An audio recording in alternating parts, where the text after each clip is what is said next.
Professor, tudo bem? Ah, agora tá, consegui entrar. Bom dia, Anitta. Bom dia, Felipe. Bom dia, Érica. Quando a gente não consegue, a gente fica preocupado. Bom dia, minha Familiar, gente. é. Bom Tudo dia, bom, pessoal? pessoal. Bom dia. É bom que desperta. É, é verdade. Bom dia, professor. Bom dia, Érica. Nervoso, aí eu Bom não tô. dia, filho. Vocês também, minha gente? Bem, estou sim. E o senhor? Tô bem, graças a Deus. Graças a Deus. E a senhora? Tudo bem, graças a Deus, amor. Passei um pouquinho mal de madrugada, né? 3 horas da manhã eu estava acordada, mas graças a Deus estou bem. Ainda bem. Hoje eu acordei por causa do gato, Obrigada. né? Tava arranhando a porta aqui, querendo entrar no quarto. 3 horas da manhã também, Oh, meu Deus. É atenção ao bichinho. né? Eu tô com uma cara, não tô com a cara muito boa, né? Mas tudo bem. É normal. Desde as 3 da manhã acordada. Tá cara de preocupação, mas tá cara de tô morrendo. Ontem tava pior. Ainda bem. O bom é que a senhora tá bem. E todo mundo. Graças a Deus. E concordo.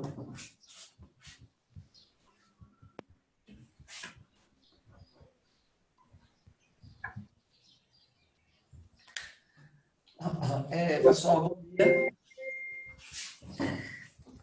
E aí, como é que o pessoal tá entrando direitinho? Tá tudo certinho aí? Vamos lá, 13 pessoas. Espera só um pouquinho, tá, minha gente? Bom dia, bom dia, bom dia, minha gente. Vamos esperar só um pouquinho, tá? Para que o restante do pessoal consiga entrar. A gente tá com 10 pessoas só, tá certo? A gente vai dar só mais uns minutinhos aí, tá? Quem quiser pegar o livro para acompanhar, a gente vai começar hoje na página 229, ok?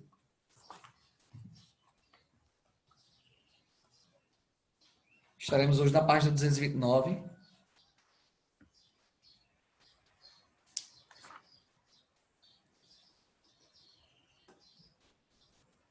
Ok?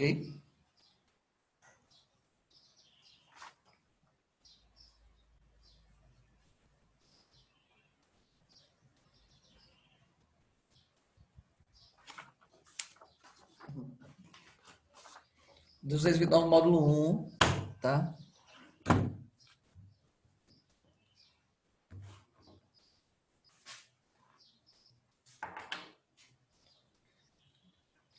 Bom dia, Eduardo. Beleza, cara. E as provas foram boas, minha gente?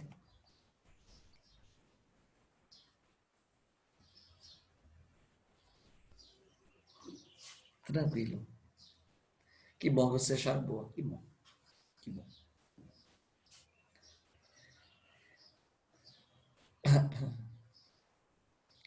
Módulo 1, Bianca. Esse o roxinho.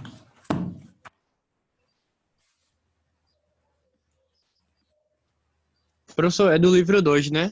Não, no livro 1. Livro 1, tá Isso. certo.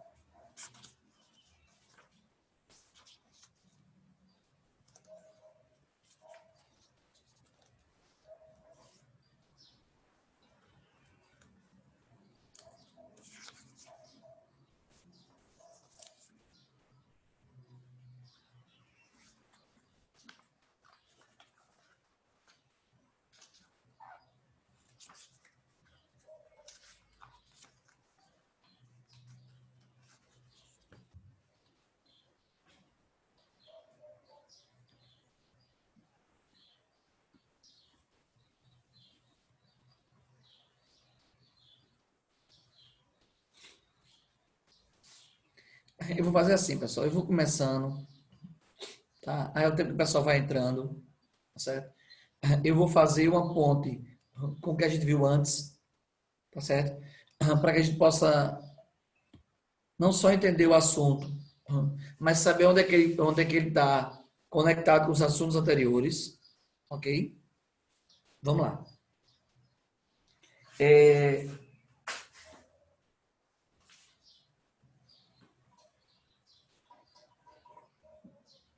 A gente começou a falar sobre matéria. Correto? O primeiro assunto que nós vimos falou sobre matéria. Deixa eu puxar só um pouquinho para cá, pessoal, ficar melhor. Ok? Tá dando para ver direitinho, né? Tá sim, tá dando. Beleza. A gente começou a estudar sobre matéria. Ok? A gente disse, olha, a matéria, ela pode se apresentar em sua composição de duas formas diferentes. Como assim? Ela pode estar na forma de substância pura,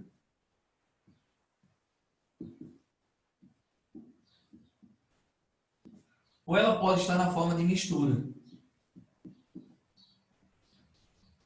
Ou seja, quando é que a matéria está na forma de substância pura? Quando a composição for a única, a composição não migrar durante a análise, certo? Por exemplo, eu vou começar a estudar essa matéria aqui. Aí eu venho carbono, carbono, carbono, carbono, carbono, carbono, carbono, carbono, carbono, carbono, carbono. Analisei ela todinha, só deu por análise carbono, substância pura. Mas se eu venho carbono, carbono, carbono, carbono, carbono, carbono, carbono, carbono, carbono, CO2, opa, aí é uma mistura, ok? Porque eu já tenho outra substância que não seja só o carbono, na forma de grafito ou diamante, o que seja, tá? Então, a matéria, ou ela está na forma de substância pura, quando a composição é única, ou ela está na forma de mistura, quando a composição em algum momento migra, muda. Beleza. Agora, independente de estar na forma de substância pura ou mistura, ambas matérias são compostas por substâncias. Ou seja, quem compõe a matéria é a substância. A diferença é que aqui ela é única, só um tipo. Aqui ela é dois ou mais tipos de substâncias diferentes. Okay? Mas quem compõe a matéria é a substância. Na forma de substância pura ou na forma de mistura. Beleza. E a gente viu também que a substância ela é composta por átomos. Ou seja, os átomos se juntam em busca da estabilidade para produzir a substância. Lembrando que tem espécies que já são estáveis na forma de átomo e essas não precisam de outros átomos para tornar substância. Elas, por si só, já são substâncias. Beleza. Aí a gente, quando fez aqui esse estudo, a gente estudou que a mistura pode ser homogênea e heterogênea, que a substância pode estar em vários estados físicos, consequentemente a matéria pode estar em vários estados físicos, que tem características da matéria, tem características da substância, pode ser simples, pode ser composta. Ok? A gente fez uma análise geral disso aqui, e bem detalhada. Ponto. O que é que a gente vai fazer agora? A gente vai voltar e fazer a análise de novo, agora de baixo para cima. Ok? A gente vai fazer o quê? A gente vai começar a estudar o átomo. É o nosso assunto de agora. Analisar o átomo. Estudar o átomo. Ok? E a questão do estudo do átomo, pessoal, é um estudo que ele não é recente. É um estudo que ele é muito antigo. Certo? A partir das sociedades filosóficas de Sócrates, de Platão, já se analisava, já tentava se descobrir como é que era a questão da essência do átomo. Porque ele era formador da matéria e imaginava-se que, quando eu conhecesse o átomo, eu conheceria a matéria. Consequentemente, quando eu dominasse o átomo, eu dominaria a matéria. Ok? E a gente percebe com o avanço da ciência que esse danadinho aqui, ele é cada vez mais complexo do que a gente imaginava. Por exemplo, a gente fala muito que a característica do macro é refletida pelo micro. Mas, por incrível que pareça, o estranho e interessante é que nem sempre ele traz essa realidade. Às vezes, microscopicamente, o átomo tem uma característica. E quando ele vai se ver numa análise macroscópica, a característica dele muda por completo. É meio estranho. Isso faz tempo que se descobriu. Agora, com a nanotecnologia, é que está se conseguindo decifrar o porquê dessa mudança tão estranha. Tá? Mas a análise do átomo é uma análise bem antiga. Tá certo? Ela já vem desde a época da alquimia. A diferença é que esse conceito de átomo, na verdade, ele é um conceito mais recente. Tá ok? Ele é um conceito já bem mais recente. De aproximadamente entre 460 entre 500 e 460 a.C. Tá ok? Agora, antes já se estudava a matéria na sua composição menor e pensava-se que ela não era composta por átomos. A parte menor da matéria era formada por isso aqui, ó.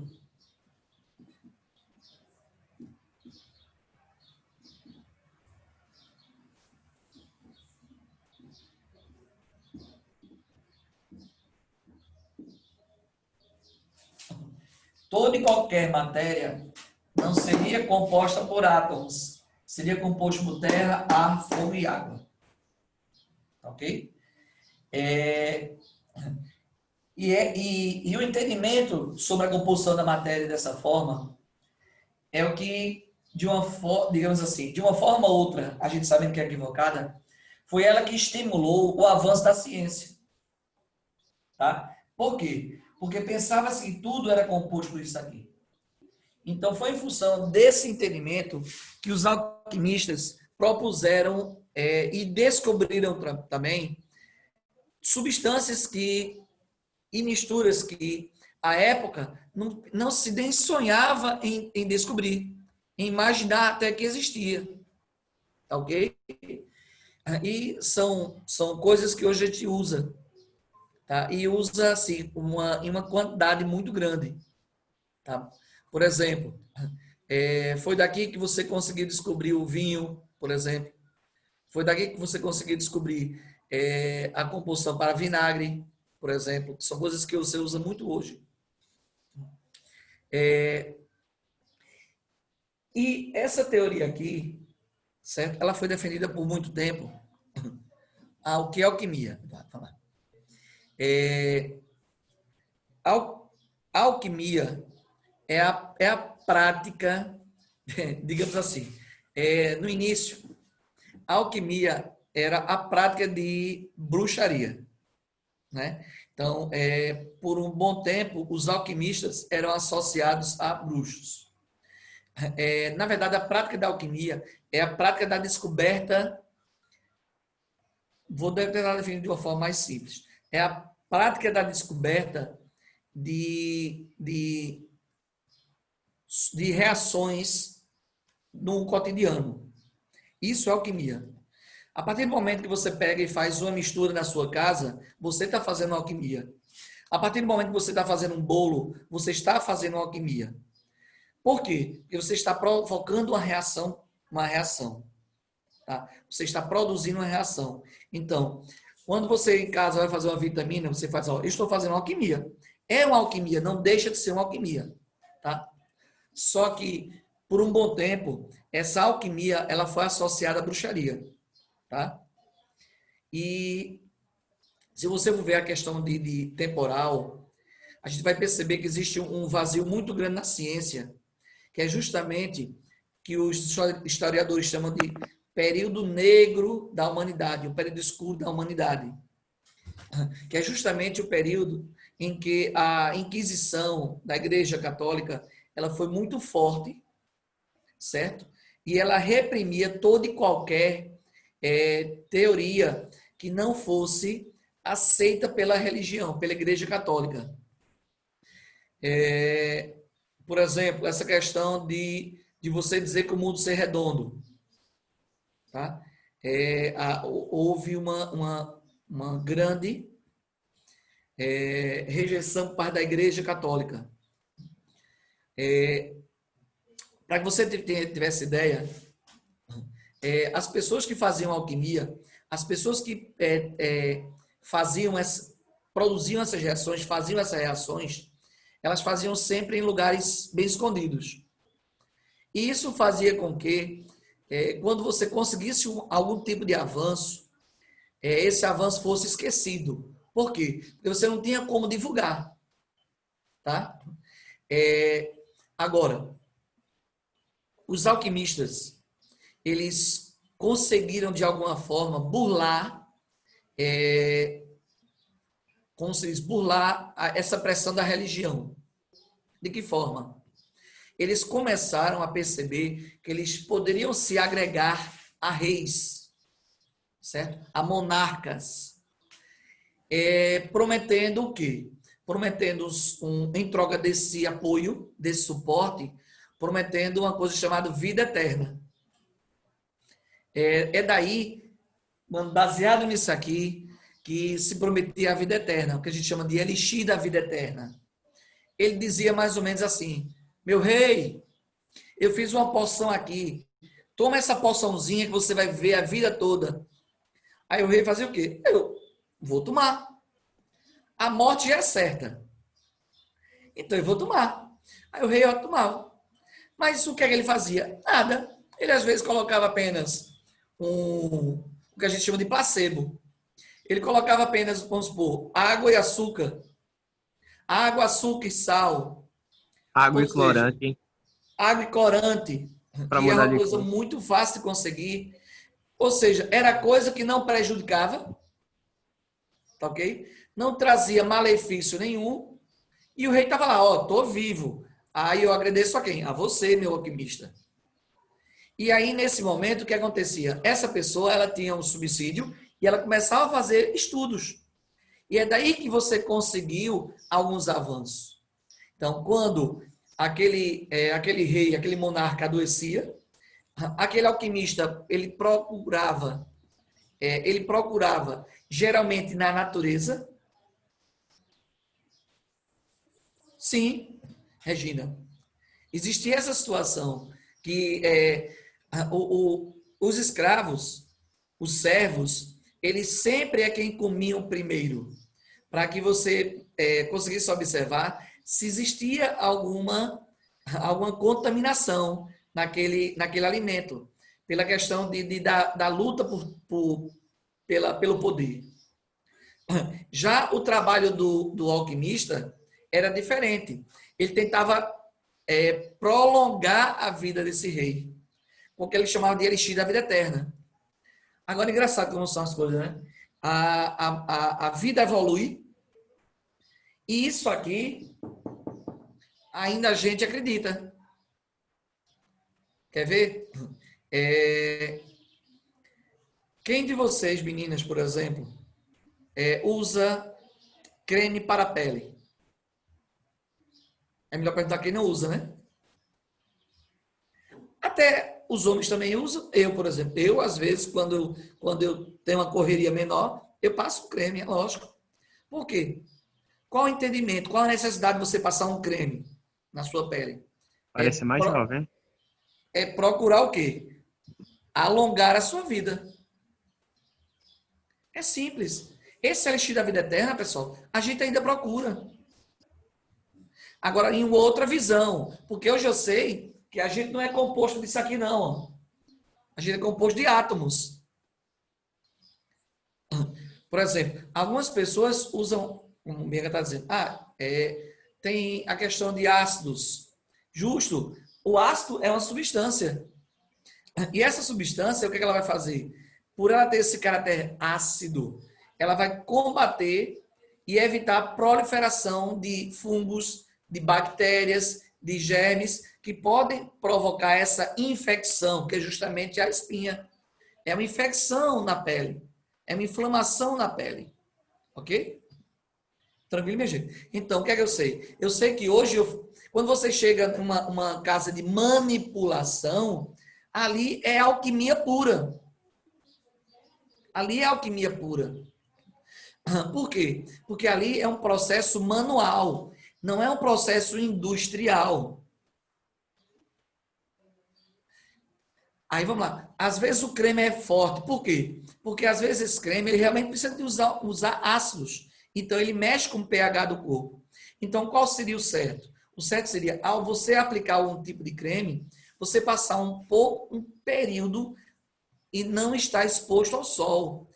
A não ser que você saiba a composição daquele creme. Por quê? Porque se ele for à base de ácido, o ácido, quando ele encontra uma fonte de calor, ele tende a reagir e queimar. Por quê? Porque ele vai facilitar o processo de ionização, de quebra do ácido. Então, vai retirar a água do corpo mais fácil. Justo. Eu só coloco à noite antes de dormir. Na verdade, o certo seria você alimentar-se à noite.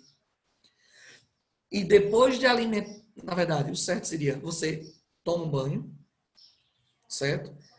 Quando você tomar um banho, os poros vão abrir, certo? Para permitir a troca, a respiração da pele, a troca de gases.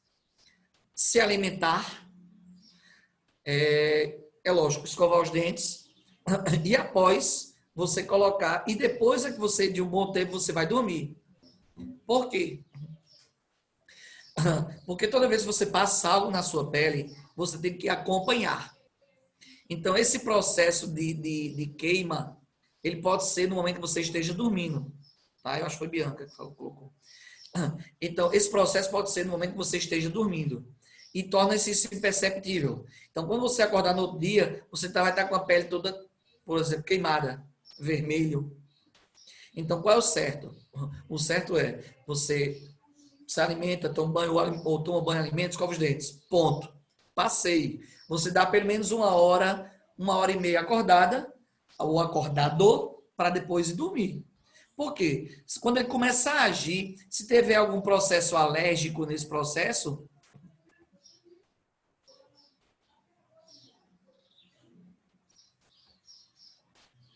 então, vê só.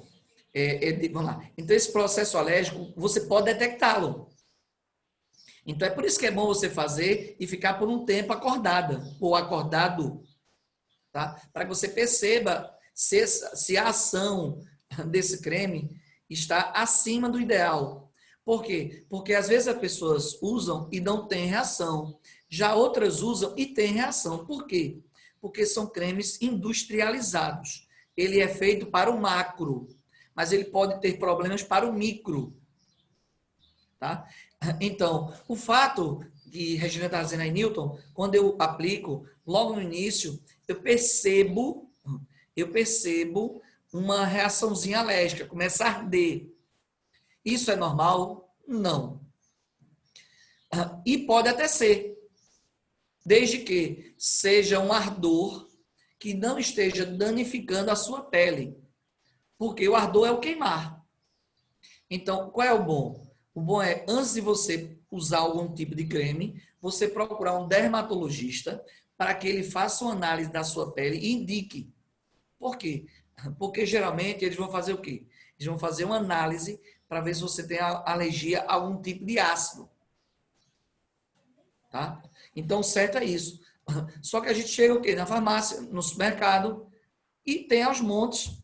E você vai lá, pega, passa e pronto. Mas não deveria ser assim. A gente está dizendo, ó, é normal. O dermatologista dela já pontuou sobre isso. Mas são situações que você tem que procurar para saber se para você esse processo alérgico é normal. Ele é normal. Ótimo. Mas você procurou informação. O que não é correto é, eu uso esse creme, é ótimo. A pessoa vai e usa o mesmo. Não, não é. E essa questão em relação ao ardor, você poderia até falar com ele e pedir para ele substituir por outro. Outro que tenha uma composição menor. Na verdade, uma composição e que o percentual desse ácido seja menor. Talvez seja um ácido à base de enxofre, ou ácido à base de fósforo, certo? Eu não sei qual é o teu creme, mas deve ser ou à base de enxofre ou à base de fósforo. Então, que ele procure um ácido que seja menos, uma consideração menor. Que aí talvez você tenha um mesmo efeito, mas só que a um prazo um pouco maior, mas que incomode menos. Porque, como você disse, isso te incomoda. O ardor te incomoda porque está queimando. Tá? Então, realmente é bom você voltar e até perguntar se existe uma composição mais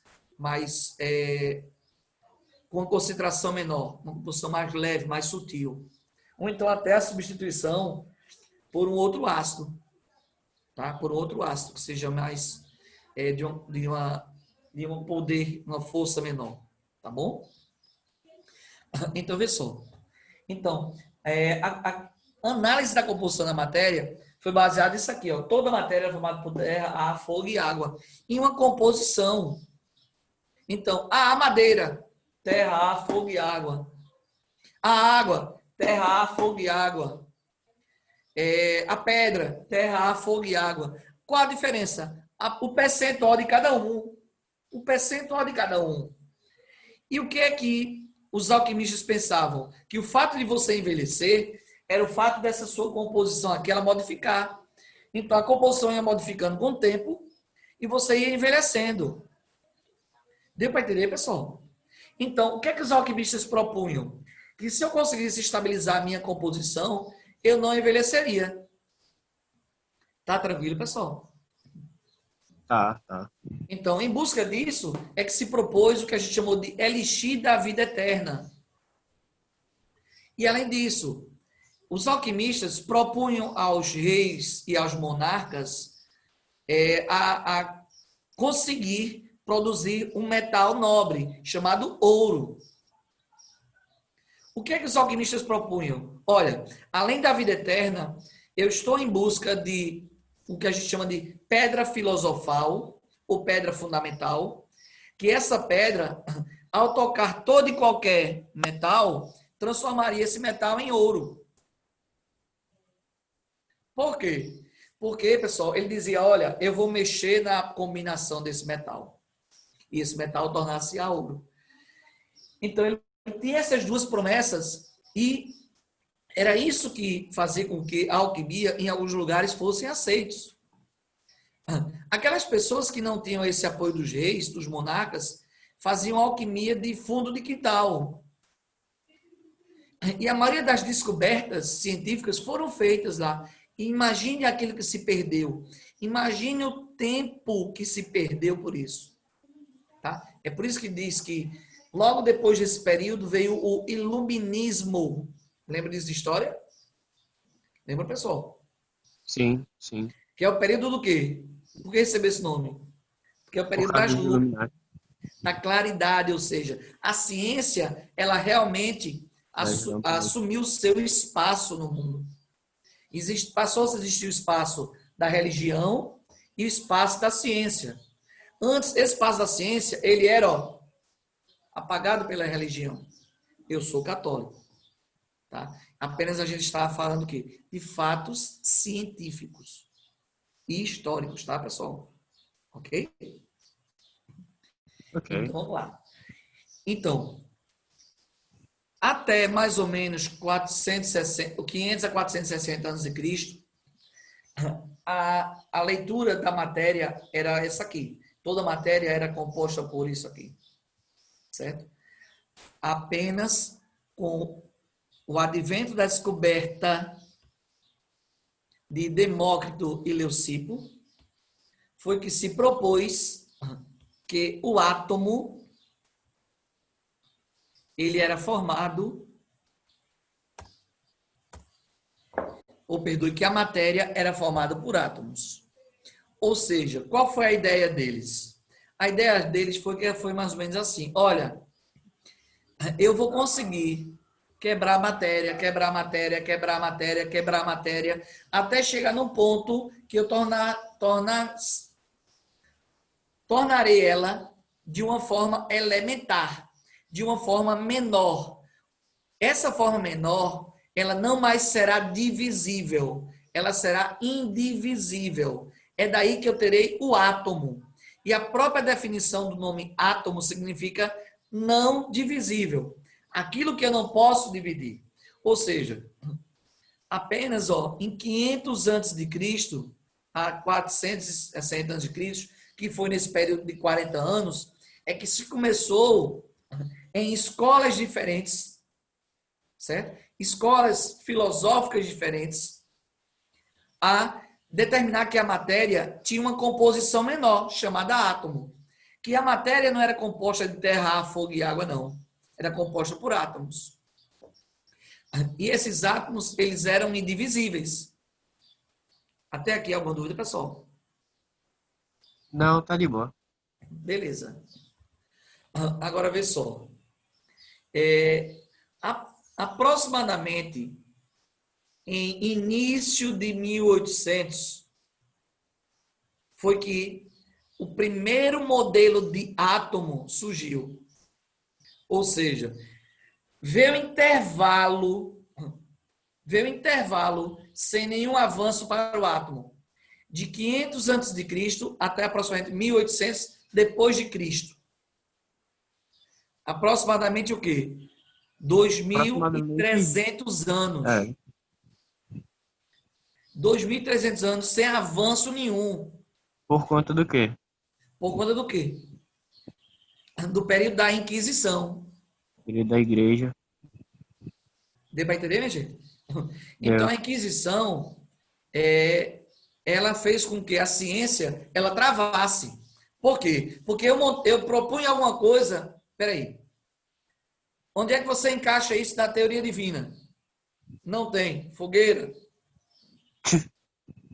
Simples. Não tinha o que conversar. Tranquilo? Então, o que foi que aconteceu? Dalton foi a primeira pessoa que tentou trazer o átomo para algo real, algo que você pudesse visualizar. Porque o contexto dizer, olha, a matéria é formado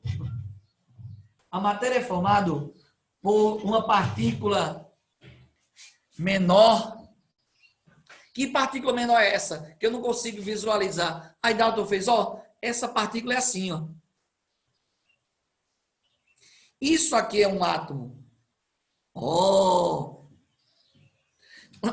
Agora, por que isso aqui é um átomo? Aí Dalton propôs. Sabe por que isso aqui é um átomo? Porque, primeiro, ele não quebra.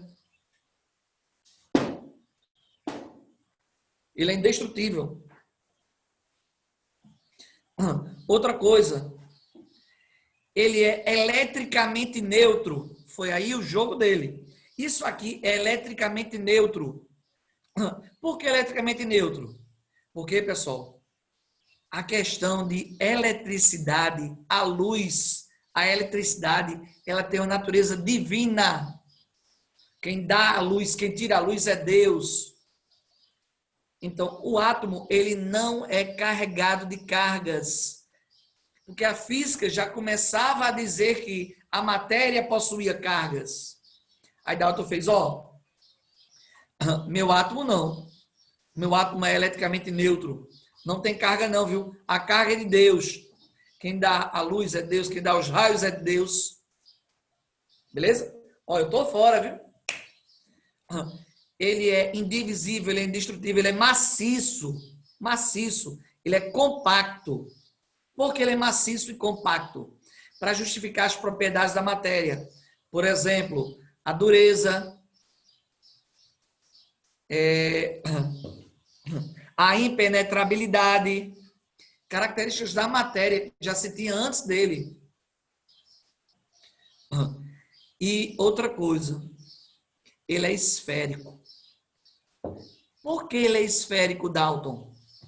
Porque, sendo a matéria esférica, ela gasta menos energia para mover, para deslocar. Você gasta menos energia para empurrar uma esfera ou para empurrar um quadrado? Um quadrado. Eu gasto menos energia onde? Na esfera. Então, ó, ela sendo esférica, a matéria se desloca gastando menos energia. Ponto final. Aí a igreja aceitou. Aceitou. E a comunidade científica também. Por quê? Porque, à época, a necessidade não era de justificar a eletricidade. Por quê? Porque você ainda não tinha conseguido dominar a eletricidade, então a luz ainda era divina. A contextuação da eletricidade, pessoal, só veio a partir das ideias de Faraday. Tranquilo? E Tranquilo. Franklin, quando foi que você realmente descobriu a eletricidade da matéria? Tranquilo até aqui, pessoal? De boa. Beleza. Então, o átomo é esférico, maciço, compacto, indivisível, indestrutível. Ótimo. Aí, aproximadamente em 1838, um pouquinho depois do que Dalton montou seu modelo, Mike Faraday, ele começou a perceber que a matéria, ela tinha característica elétrica. Então, se a matéria era composta por átomos, os átomos tinham característica elétrica. Só que ele não conseguiu provar. Tá certo? Ele apenas determinou. Então, outros cientistas começaram partindo, porque eram da mesma escola de Faraday, começaram a fazer experimentos em busca de provar ou não que a matéria tinha natureza elétrica. Até que Crookes, ele conseguiu produzir descargas elétricas em um tubo, certo? E essas descargas elétricas em um tubo mostraram que a matéria, ela tinha sim natureza elétrica. Por quê? Esse tubo funcionava assim, pessoal, vê. Toda vez que ele fazia uma diferença de potencial, ele percebia que raios surgiam de um lado do tubo em direção ao outro lado do tubo. Aí ele fez, espera aí, o raio, então, não é divino, não. O raio é característica da matéria. Porque eu estou conseguindo produzir raios, eu estou conseguindo produzir descargas elétricas em um tubo. E, pessoal, então, se isso era da matéria, ele dizia assim, olha, é alguma coisa que está vindo daqui, está saindo daqui em direção oposta. Porque aqui dentro não tem nada. Então, é algo que está se deslocando. Então, se está se deslocando, está vindo aqui. E aqui é matéria. Ou seja, esse raio está vindo da matéria. E a esse raio, pessoal, deu o nome de raios catódicos. Tranquilo até aqui, pessoal? De boa. Tá dando pra entender. Tá dando para entender, minha gente? Beleza. Pessoal, infelizmente, a gente não está na sala de aula, porque a gente consegue mostrar isso em sala de aula. Bem facinho. Tá? Então, ele percebeu isso aqui. A presença de raios catódicos, que era característica do átomo. Então, peraí. O átomo tem que ter alguma coisa que justifique isso. Só que o de Dalton não tinha. Então, o que foi que aconteceu? O modelo de Dalton começou a ser questionado. Até que Thomson, baseado num estudo de Crookes, na ampola de Crookes, ele disse, olha, realmente, isso que está saindo é algo pertencente ao átomo. E essa essa partículazinha que se desmembra do átomo vai tornar o átomo indivisível. Desculpe. Ele vai deixar de ser indivisível e vai tornar-se divisível. Então, o átomo não é mais indivisível. O átomo tornou-se divisível. Por quê? A única forma de eu emitir coisas minhas é se eu dividir.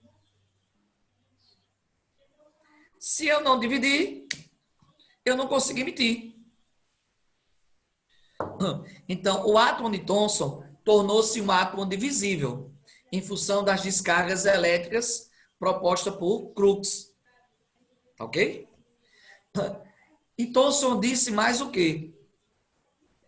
Para facilitar esse deslocamento, essa carga elétrica negativa, que eu vou chamar de elétron, é uma partícula negativa chamada elétron, ela terá que estar numa região externa do átomo. Ela não pode estar numa região interna desse átomo. Por quê? Porque na região externa, ela sai mais fácil do que se ela tivesse interno. Então, ele disse, olha, aquele átomo esférico de Dalton, os elétrons vão ficar na sua região externa. Para facilitar o quê, minha gente? Ele sair. Até aqui alguma dúvida, pessoal? Não. Beleza. Aí, os estudiosos da época fizeram, peraí, se tem algo negativo, tem que ter algo positivo, para que o átomo seja neutro. Para que a matéria, então, seja neutra. Aí ele fez, essa coisa positiva eu desconheço. Agora, realmente, ela deve existir. Como eu não conheço, eu proponho que aquele meu átomo esférico, todo ele seja preenchido por essa coisa positiva. Como se fosse uma pasta positiva. Ou seja, todo ele é formado por uma coisa positiva, unida, um bolozinho positivo unido. Agora, os elétrons não. Os elétrons que eu descobri estão aqui, na sua parte externa. Isso facilitando que ele consiga se locomover. Pessoal, desculpa, tá? Minha gente avisa, porque senão eu vou passando direto pelo intervalo de vocês. Ok? Então, deixa eu só finalizar para a gente ir para o intervalo. O átomo continuou sendo esférico, certo? O átomo continuou sendo maciço, compacto. E esse maciço compacto era a pasta positiva, ok, minha gente? E os elétrons estavam incrustados nela, estavam externamente a ela. Tá certo? Onde o átomo agora, ele era divisível. Tá ok, pessoal? Ok. Minha gente, mais uma vez, desculpa Nada, professor. de passar daí da hora. Fica com Também, Deus. Nada. porque eu estava interferindo aqui, nem prestei atenção. Me É perdoe. verdade. Não, tranquilo. Eu peguei muito tempo deles, pessoal. Era de 8h10. Já são 8h19. Volta do 27. Eu posso fazer assim, eu posso seguir e eu liberei eles mais cedo. Não Vai sei. ficar muito tempo vaga, depois não volta. Mas Eu vou dar um minuto de intervalo, É porque, na verdade, tem que partir, entende? Dani, a coordenadora pediu, Érica, é necessário partir esses 10 minutos. Eu sei, mas eu vou dar um minuto só de intervalo. Mandando alguma coisa para o professor. Professor, a hora, porque tem que no partir. caso agora dá os 10. Volta de 8h27. Tá bom. Eu vou dar os 10 e eu volto, em vez de voltar de 7h30, 8h10, eu volto de 8h20. Não. Peraí. Deixa eu ver que horas tem. 8h28, professor. 8h28, então eu volto de 8h38. Pronto. Não, 28.